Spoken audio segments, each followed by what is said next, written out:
નવા વર્ષે ભાજપ માટે માઠા સમાચાર। વલસાડમાં ભાજપને પહેલું ગાબડું ઉપાડી દીધું છે, જેમાં ફલધરા ગામે આપમાં ભાજપે ગાબડું ઉપાડ્યું છે, જેમાં 400 થી વધુ આપના કાર્યકર ભાજપની અંદર જોડાઈ ચૂક્યા છે।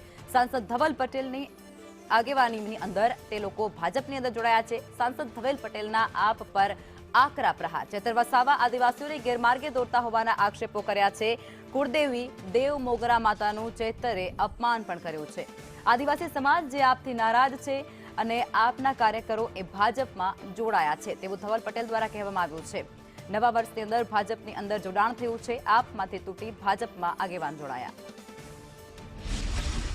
ચૈતર વસાવા આમ આદમી પાર્ટીમાં ગુજરાતમાં આદિવાસીઓને ગેરમાર્ગે દોરતા હતા, એનાથી કંટાળી ગયા હતા અને સાથે ખાસ કરીને મને કીધું કે જે દેવ મોગરા માતાનું અપમાન ચૈતર વસાવાએ કર્યું કે મંદિરનું કેમ શણગાર આપણી સરકારે કર્યું, એનાથી એકદમ વિપરીને કે આપણા દેવ મોગરા માતા આદિવાસી સમાજની સૌથી મોટી કુળદેવી છે, એનું અપમાન ચૈતર વસાવાએ કર્યું, એનાથી પણ કંટાળી અને સાથે આપણા આદિવાસી સમાજનું ભોજન કરાવ્યું, એમાં પણ ચૈતર વસાવાએ જે અપશબ્દો આદિવાસીઓ માટે બોલ્યા એનાથી કંટાળીને આમ આદમી પાર્ટીની નીતિઓથી કંટાળીને આજે ભારતીય જનતા પાર્ટીમાં જોડાયા છે।